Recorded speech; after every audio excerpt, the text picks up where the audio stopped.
Welcome to the Explainer. So, today we are jumping straight into a truly mind-bending journey. We're looking at one of the absolute most beautifully written, revolutionary philosophical works of the 20th century. I am talking about Henri Bergson's 1907 masterpiece, Creative Evolution. If you've ever felt like modern science just kind of misses the sheer magic of being alive, well, you are definitely in the right place.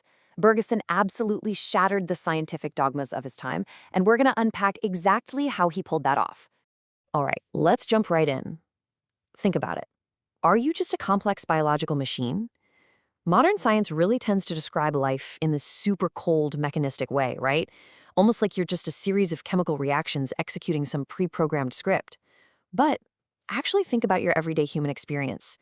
Does your life really feel like a predictable math equation? Or does it feel spontaneous, unpredictable, and just fiercely creative? Bergson realized that science actually had this massive blind spot when it came to understanding life. And to fix it, he had to completely change how we think about time itself. And this brings us to the absolute foundation of Bergson's whole philosophy. Just consider the profound difference between these two ideas. On one side, we've got clock time. This is the time physicists use. It's a mathematical variable neatly chopped up into seconds and minutes. If you run a physics equation backward, a pendulum just swings backward flawlessly. It's static. But Bergson argued, wait a second, that is not real time at all. That's just time translated into space. On the flip side, we have what Bergson calls true duration. Duration is fluid. It's the continuous, indivisible flow of lived experience. It is pure becoming. You literally cannot run a living organism backward. Your past is constantly swelling into your present through memory and habit, and that creates a totally novel, unpredictable future. You don't just exist in time, you actually endure through it. Now, what's super fascinating is how Bergson takes this concept of duration and scales it up to the entire history of life on Earth. This gives us his absolute most famous concept, the Élan Vital, or the vital impetus. Bergson tells us, whatever you do, do not picture evolution as a rigid blueprint, and definitely don't picture it as a machine. Instead, imagine an artillery shell fired up into the air. It bursts into fragments, and then those fragments explode into even more fragments. That's the Élan Vital.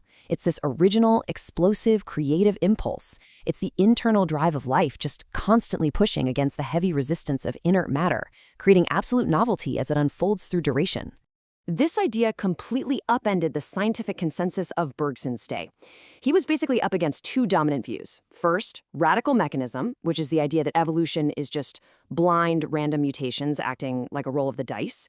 And second, radical finalism, which says the universe is basically acting out a predetermined destiny or a fixed script. Well, Bergson beautifully dismantles both of these. Why? Because whether you think life is pushed from behind by random mechanical forces or pulled forward by some pre-written destiny, you are basically making true time an illusion. I mean, if the future is already written by math or by destiny, then there's literally zero real creativity happening. And this brilliantly illustrates Bergson's devastating critique of that mechanistic, random chance view. He asks us to look at the highly complex eye of a vertebrate, like a human, and compare it to the eye of a pecten mollusk. Now, these two creatures are on completely different evolutionary branches. They split from a common ancestor millions and millions of years ago. Yet somehow, both evolved eyes with a remarkably similar structure, a retina, a cornea, and a lens. The mechanistic view just says, oh, that's convergent evolution driven by random blind mutations. Bergson just scoffs at this. An eye requires the simultaneous coordination of hundreds of different parts. A random mutation to just one single part makes the whole eye completely useless. The statistical impossibility of random blind chance producing the exact same highly complex organ twice is just staggering. Instead, Bergson argues that the eye is actually a holistic, unified act of the Élan Vital. It's the exact same creative impulse pushing through matter to interact with light. So, how exactly did this explosive impulse unfold? Well, Bergson totally reframes the evolutionary tree. It's not a straight line, it's a series of divergent forks in the road. The very first great split was between plants and animals. See, the vital impetus needed energy to act upon matter. Plants took one path, energy storage. They developed chlorophyll to just make their own food. But because they didn't really have to move around to eat, they fell into what Bergson calls torpor, which is kind of like this sleepy biochemical numbness. Animals, on the other hand, took a totally different path. They couldn't make their own food, so they had to move. And that mobility, That required the explosive release of energy, which ultimately led to the development of the nervous system and the literal awakening of consciousness. Which brings us to the next massive fork in the road, this time within the animal kingdom itself. Life desperately needed a way to interact with the material world, and it came up with two completely divergent but honestly equally perfect solutions: instinct and intelligence. Now, these aren't stages of development where one is better than the other. They are parallel paths. The path of instinct culminated in the arthropods, like insects. Their tools are actually their own innate biological organs, and their knowledge comes from this intuitive internal sympathy with nature. Meanwhile, the path of intelligence culminated in vertebrates, and specifically in us humans.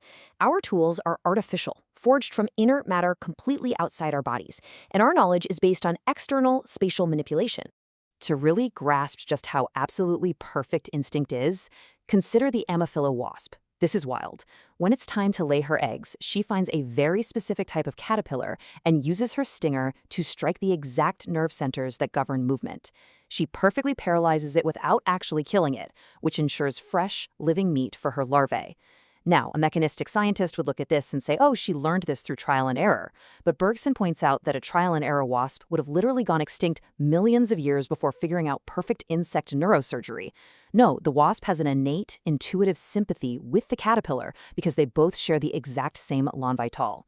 It is just flawless, completely unconscious knowledge. So, the absolutely crucial point here is this. What about our path? What about human intelligence? Well, because our intellect evolved specifically to forge tools out of unorganized solid stuff like rock and wood, it is perfectly tailored to understand inert matter. But, and this is a big but, this creates a massive blind spot. Our intellect basically works by spatializing reality. It loves solid geometry. It takes the continuous fluid flow of life, chops it up into these static, dead pieces, analyzes them, and then tries to glue them all back together. Because of this, human intelligence fundamentally struggles to understand fluid life and true time. It just constantly tries to treat living, breathing organisms as if they were dead, predictable machines. In fact, Bergson gave this intellectual blind spot a really famous name: the cinematographical illusion. Just think about how an early movie projector works, like the old ones invented by the Lumiere brothers. The film reel itself is just a series of static, completely motionless photographs. The projector runs these static frames in super rapid succession, and your brain gets tricked into seeing continuous motion. Bergson says this is exactly how the human intellect processes the entire universe. We take these static, frozen snapshots of reality, we string these dead concepts together using language and logic, and we try our best to reconstruct the illusion of living motion. But the reality is, you can never construct true motion out of immobility. It just doesn't work. Let's playfully repurpose this timeline to look at one of the oldest philosophical puzzles in human history, Zeno's paradox of the flying arrow. The ancient Greeks argued that at any given exact instant, say the first second, then the second second, an arrow in flight occupies a static space equal to its length. So therefore, at any given instant, it's actually at rest. And if time is just a series of instants, well, the arrow is never actually moving. Bergson completely debunks this. He shows that Zeno essentially spatially chopped up an indivisible motion. You can divide the space that the arrow passes through, sure, but you absolutely cannot divide the motion itself. The intellect creates a total illusion by mistaking static points for the fluid, continuous act of flying. And this leads us to a pretty shocking historical twist. Bergson reveals that almost all of Western philosophy has had reality completely backward. From Plato and Aristotle, who essentially worshipped these eternal, static forms, all the way down to modern thinkers like Immanuel Kant. Philosophers have basically treated stasis as ultimate perfection, and they viewed change and time as a defect, like a mere fall from eternity. Bergson totally flips the script here. Motion, time, and creative becoming are actually the only true reality. Stasis, that frozen snapshot, is really just a practical illusion our minds create so that we can build tools and survive in the world. Because our intellect evolved right alongside matter, it basically expects the whole universe to operate on geometric order. That's the predictable mathematical order of physics. But Bergson reminds us there is a completely different second type of order, vital order. To really understand this, think about a Beethoven symphony. You cannot mathematically predict what the very next note will be. It's not a geometric equation. But the exact moment you hear that next note, it makes perfect, organic, emotional sense. It just belongs. That is the order of life, of art, and of lived duration. Science gets constantly confused because it's always trying to force this beautiful vital order into a rigid geometric box. Which brings us right to the climax of our explainer, and honestly, this absolute mic drop quote from Bergson. He says, "The intellect is characterized by a natural inability to comprehend life." Let that sink in.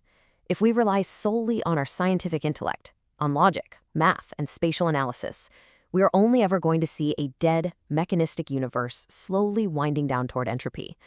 We'll look at a breathtaking forest and just see a complex machine made of carbon and water.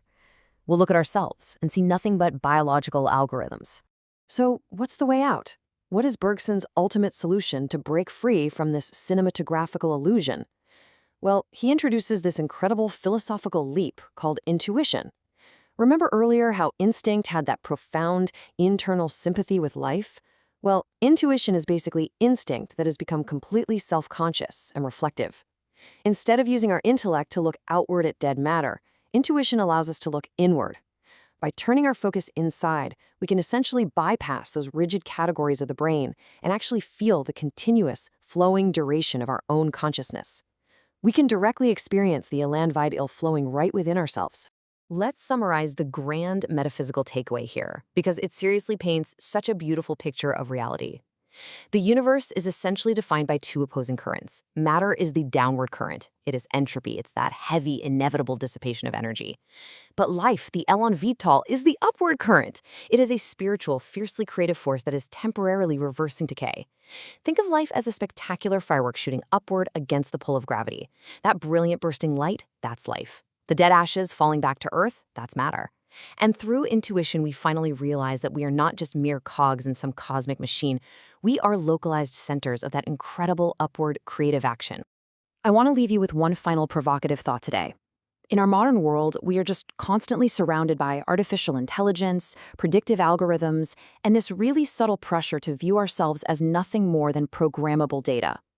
Bergson's creative evolution is the century-old wake-up call that honestly feels way more relevant today than ever before. It's a massive invitation to drop our intellectual scalpels, stop trying to dissect time into dead, static pieces, and plunge right back into the majestic, unstoppable flow of creative becoming. So the question is, are you ready to stop acting like an algorithm and embrace the sheer unpredictability of your own Élan Vital? Please like and subscribe.